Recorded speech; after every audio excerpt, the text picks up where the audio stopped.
what is your gut doing and what role does that play? And that obsession took form in the world of poop. Because for me, I really like connecting with other humans, and poop was just such a beautiful conversation starter. Well, Sarah, I'm so excited to have you on our podcast. You and I go back well over a decade, actually. And when we thought about today's topic, which is all about the gut, digestion, I couldn't have thought of a better person than you to be on our podcast. So, well, welcome to Hum's podcast. Really nice to see you again. Where are you right now, by the way? I'm right outside of Philadelphia, and we just got a house, which is very exciting. So we're Oh, in the process of making some improvements there because she needs a little love, this house. And yeah, just closer to my family.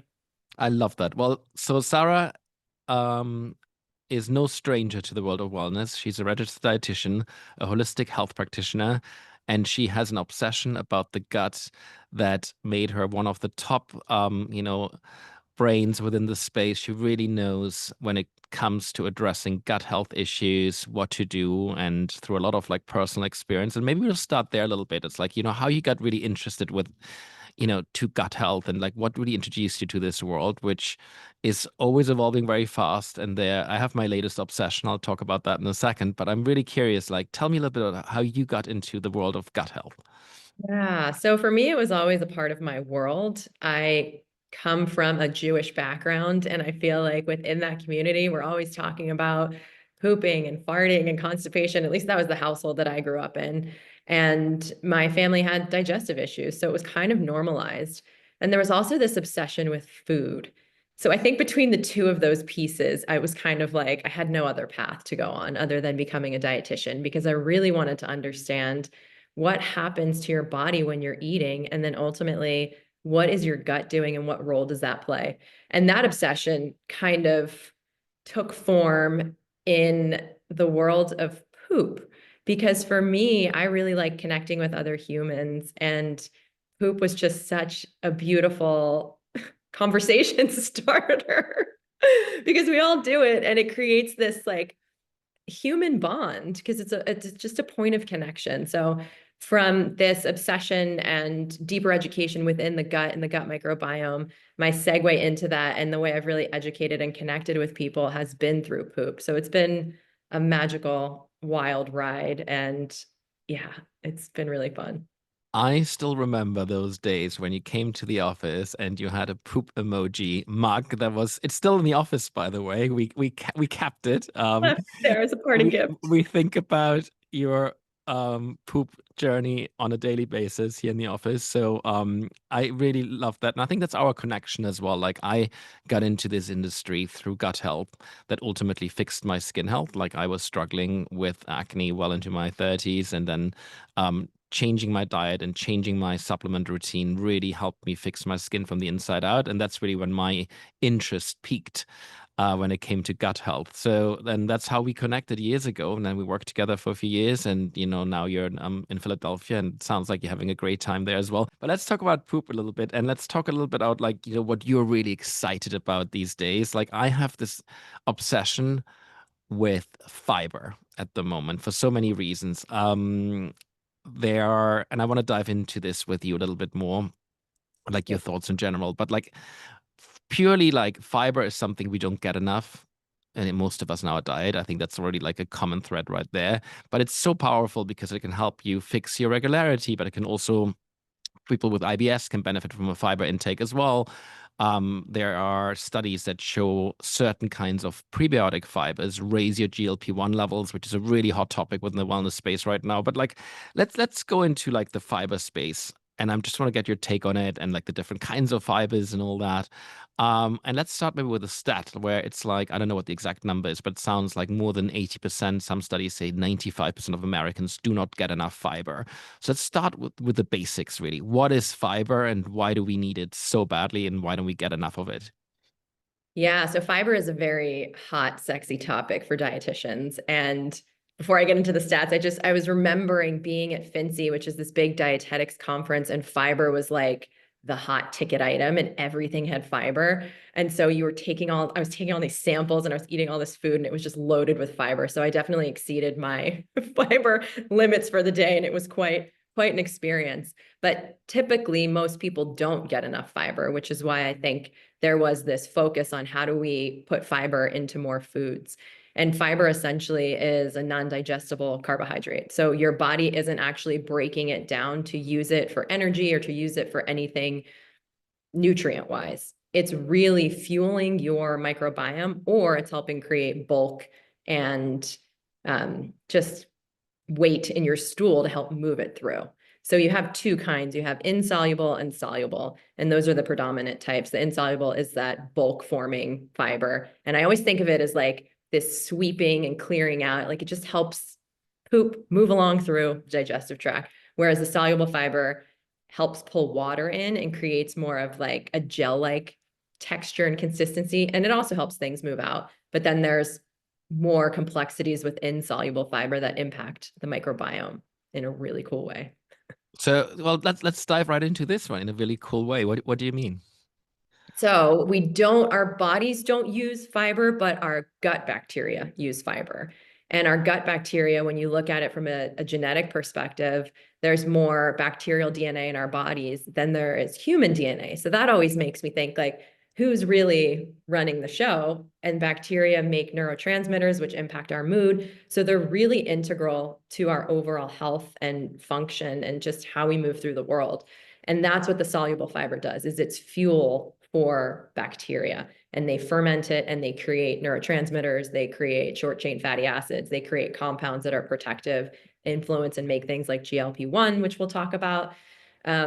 So it's really incredible. And it's this really beautiful relationship of human and bacteria.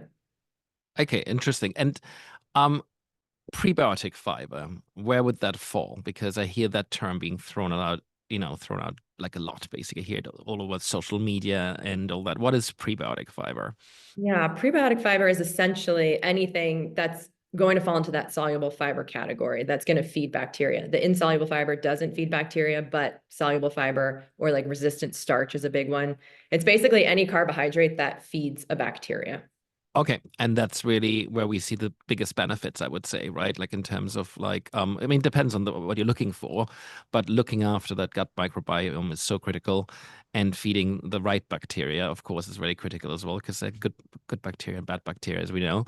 But tell me a little bit more about like the different kinds of concerns that you would address with fiber. I'm just curious because there's heart health, there's digestive health, there's regularity, and maybe just walk me through that a little bit, how we should think about the different kinds of fibers and how these different kinds of fibers can really improve our day to day. Yeah, I mean, there's so many different benefits. And I think the first step, the most foundational piece is how do you get it into your body? Do you get enough? Because, like you said in the very beginning, most people aren't getting the recommended 25 to 38 grams of fiber that you need in a day. And fiber creates that sense of satiety, creates a fullness. It feeds our gut microbiome. So it's really, really crucial. And most people don't get it. So that's like first and foremost is thinking about how can you incorporate it easily into your diet and getting lots of variety because it has so many beneficial health impacts. Like it's just, I don't even think we know every single thing that it touches in the body. It's just so crucial. We really don't know, but we do know it does definitely work. I mean, I can tell. It works and we don't get enough. We don't get So enough, but like if you get a lot of it, you can feel that too for sure. So there's definitely yeah.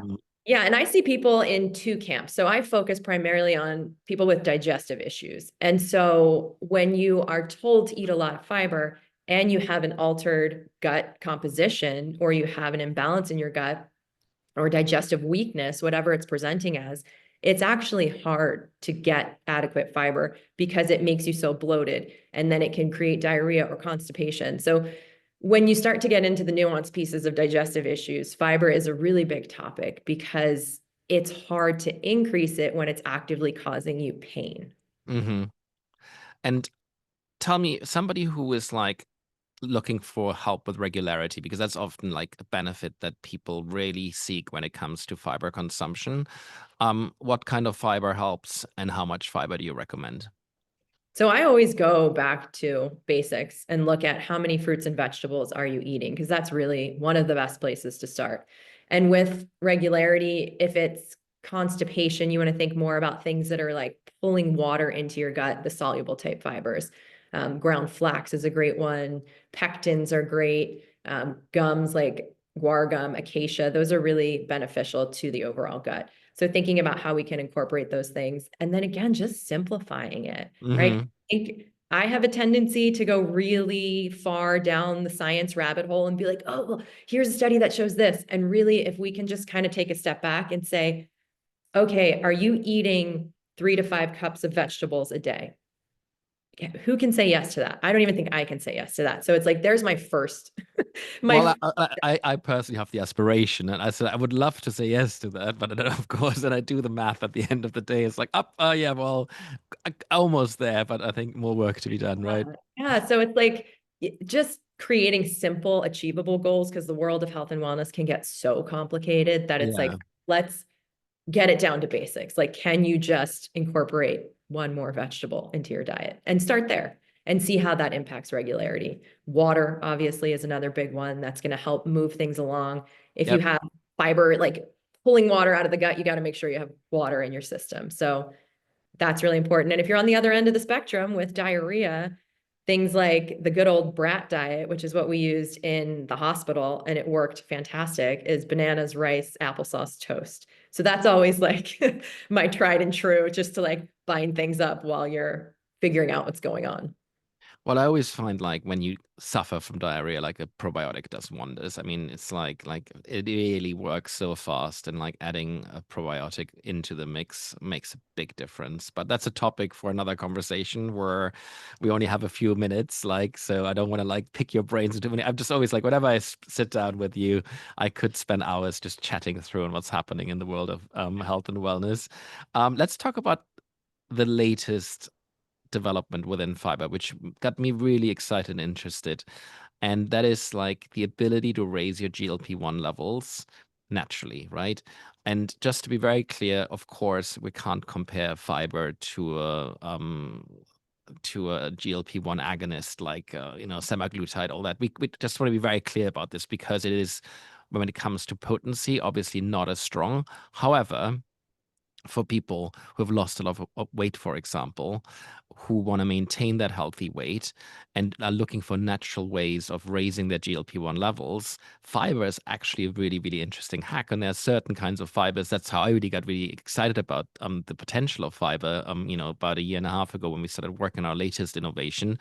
Um, talk me a little Tell me a little bit more about that correlation between GLP-1 levels and fiber, and what role GLP-1 plays in our system and when it comes to satiety, etc.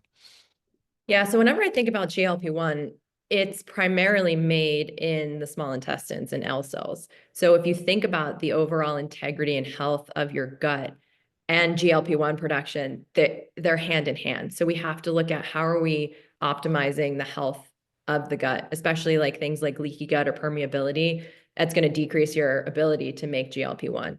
So when we put fiber into the mix and we have certain fibers that are feeding certain bacteria that are promoting GLP-1 production or promoting the integrity of the gut lining, it's a win-win. So fiber is a critical part of just maintaining that overall gut diversity and feeding those bacteria and giving them what they need so that the system is functioning really well. So that's kind of how I think about it, where it's like fiber is always going to be, like we said, a foundational pillar, making sure we get it. And when we isolate it, and when we use it in a supplemental form, I'm actually a big fan of that as well, because then you can dose it and you can kind of increase your tolerance. Whereas sometimes with foods, there's so much complexity and there's so much going on that starting with something that's a little bit more stripped down and targeted is actually really beneficial. And then, I mean, GLP-1 has so many functions in the body. It's wild when you look at every single part that it touches within like the function of the body. Yeah, well, tell me about the other functions for a second, because obviously everybody, and I was shocked personally. You would go on the street, we're just up the road here from Hollywood, and like you would go on the street and ask people on the street, like, what is GLP-1? And people actually know what it is. It is quite fascinating. So at this point, I mean, there's an awareness around it, which is truly mind blowing. But tell me a little bit about, and everybody thinks about it probably more around weight management, but what are the other applications where you see a potential benefit of GLP-1 in the body? So what I think is super interesting is its role in neuroplasticity and also its role in the gut and inflammation regulation. So there's a lot of people that I see that have like mast cell activation or histamine issues, and there's some preliminary research to show that that can have GLP-1 can have an impact on it. It can also impact bone density. So it's like when you look at it, it's like liver metabolism. And it's obviously, like you said, weight loss and carbohydrate metabolism and insulin sensitivity. And then with weight loss as well, decreasing gastric motility and just decreasing those hunger and satiety cues. So it's really, really fascinating. For me, I'm like, the thing that always blows my mind is when we start to look at brain health and how Hmm. one is actually made in the brain as well. So you have it made in the L cells in your small intestines, but it's also made in macroglial cells in your brain, which is like your brain's immune system. And that's kind of, I would say that's more new knowledge and new research just with this microglial activation and how it relates to like Alzheimer's, which they're, some people will categorize it as like type 3 diabetes. So it's just interesting to see how pervasive it is in all functions of the body. And I think this is a really nice segue into controlling blood sugar levels as well, right? I mean, there's definitely like a role here for fiber to play. Can you walk me through that? Just sort of for those who probably don't know so much about this side of fiber and how it can help with blood sugar. Yeah, so I always think of fiber as something that kind of slows down digestion, not in a bad way, but it just kind of keeps everything in the gut so that it can be broken down and we don't get these massive spikes in blood sugar. Because like if you were to eat something like a pixie stick, which is pure sugar, it's just going to automatically absorb. But if you mixed a pixie stick with fiber, it would slow down that absorption. It would still be pretty fast, but it just gives you more a slower release of sugar into the body. And is this why it's often recommended if you want to seek those satiety benefits, those, improving those blood sugar levels, to actually take fiber with a meal instead of like just taking it on its own? Is that the reason? Because the two together create that magic, if you will? Yeah, it's that, and it's also that bulking effect. I see. So if there was this trendy diet, it's not trendy, it's really cool. It's called volumetrics, and it was looking at the volume of something. Like if you're eating a whole plate of vegetables, it's going to keep you full, but the calorie amount is very low. Whereas if you're eating a whole plate of donuts, the calorie amount is very, very high, and it might keep you full, but you have like just more capacity and bulk within your body, so you're not as hungry. I will definitely have to dive into that topic another time. I'm really interested in the volume diet. That sounds fascinating. And Yeah. I mean, look, I think the bottom line is there's so many benefits to taking fiber, and a lot of people just want to know, what's the best form and what's the right amount. And we covered all of this. And I think your advice of wanting to keep it simple and then looking at someone's diet, as you know, we are big proponents here of like start with a healthy diet and then build around your personal experience and like how you eat, and then you can always optimize it.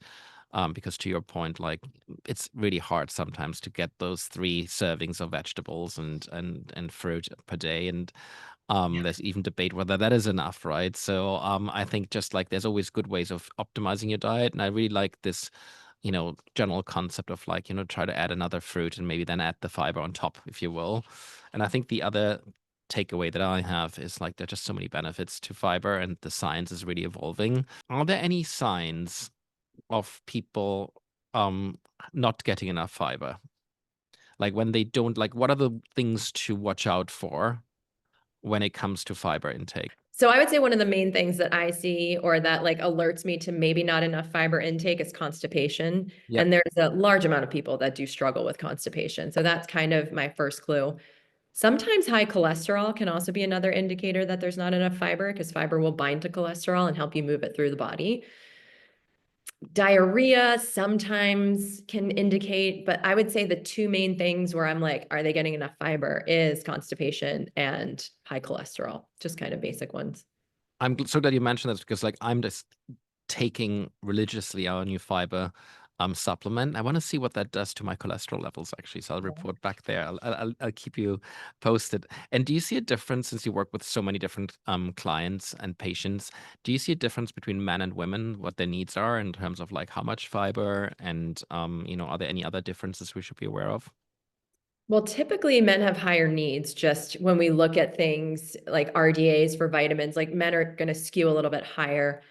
I primarily work with women because women are predominantly the ones that have IBS and digestive issues. Not, I mean, men still have them, but it's more likely a woman issue. It's very interesting. And I've been looking into this. I'm like, why do women present with these imbalances more frequently? And women tend to have longer colons, like slightly longer. So there's just more happening, more transit time.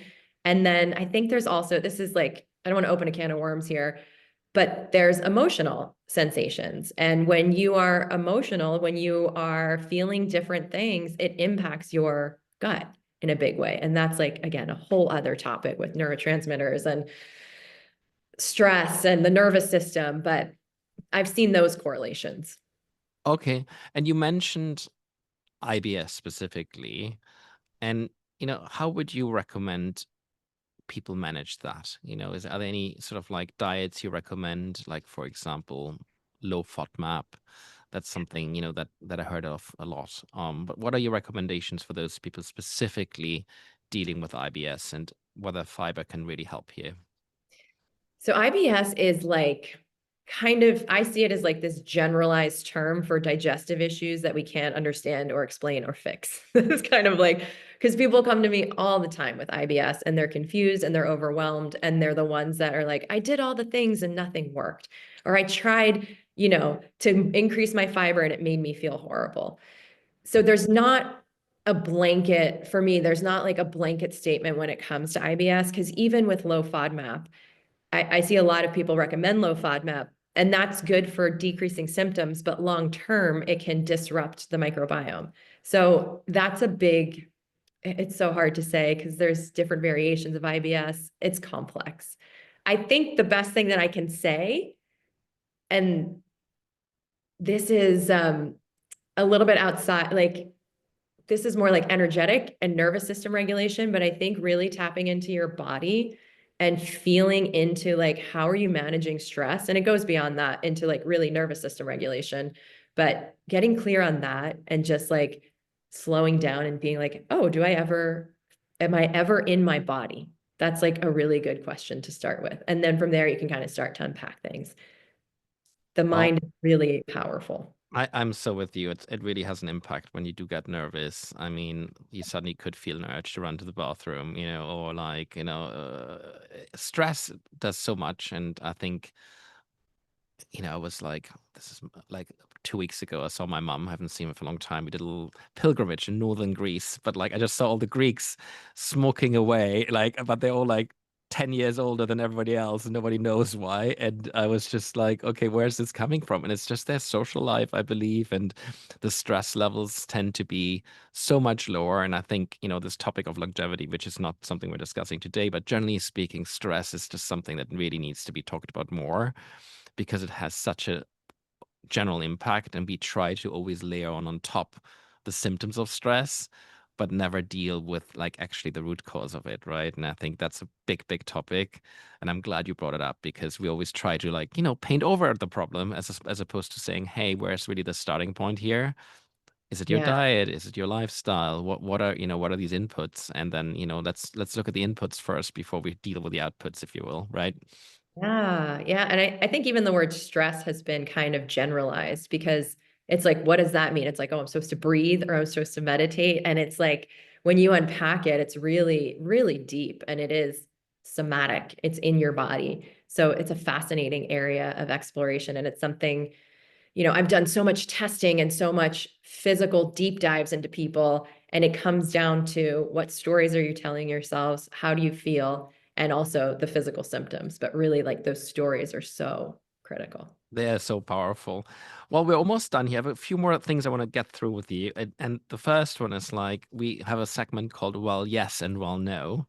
And I don't know if you're prepared for this segment, but basically, I'm just curious, what's your well yes or your well no? So we have fermented foods for gut health. Is that a well yes or well no? It's so hard for me to be black and white. It's a well, yes, with the caveat that if you can't tolerate it, there could be deeper underlying digestive issues. So it's a good way to see, like, if you can tolerate it, great. Eventually, we want everyone to have that in their Also, diet. we need a new category here called well maybe or something like that. So Well, gray. well, great. Okay, here we go. I love it. How about gluten-free diets for everyone? I love this topic so much, the gluten-free piece. Like, let's I, and ugh, I know this is yeah. going to trigger you, so it's like I thought I had to have this one in here. Okay, well, gray. But it's fascinating. Like, I wanted to mention gluten in the context of GLP-1 because it's super interesting. So a gluten-free diet is not healthy. It's not like a blanket, everyone should do it. Obviously, if you have sensitivities to it, if you have celiac disease, yes. But there are benefits to eating gluten specifically correlated to GLP-1. So like it's a well gray. Well, maybe. Well, okay. Well, I feel like these are like even just chatting with you today, I want to do like 5 more opposites on this, and there's so Like, I many can't say topics. yes or I no. As a dietitian, know. we're just not Well, look, black and white. let's conclude this with a rapid fire here. And basically, what I would love you to do is like, we have a few items for gut health, and would like you to rate them on a scale from 0 to 10. If it's good, 10, and if it's not so good, maybe a 5, and like if it's really does nothing, a 0. Let's start with berries, 10, full fat yogurt, 7, bread, 5, kale, 8. alcohol, Like, in what amount? We'll give it a 4. sugar, 4, meat,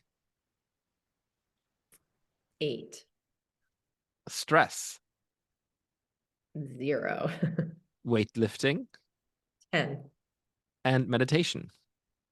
10. Cool. That was, our rapid fire. And this is really a wrap on today's episode, which was all about gut health and gut talk. Sarah, it was really nice to see you. We'll definitely chat more in the future. We have a few more topics to cover, actually. So even having this moment with you was a real delight. It was really nice to catch up. And everyone who's listening to this, if you love today's episode, please make sure you subscribe to our channel so you don't miss any future conversations, whether it's about gut health or GLP-1. And please also check out Sarah's platform on Instagram. It's called Fearless Fig. There's some really incredible content. I've been following you for years and I've learned so much. And as always, it has been a real pleasure to have you. Amazing. Thank you for having me. This was so great to catch up and to see you and to talk poop. Cheers.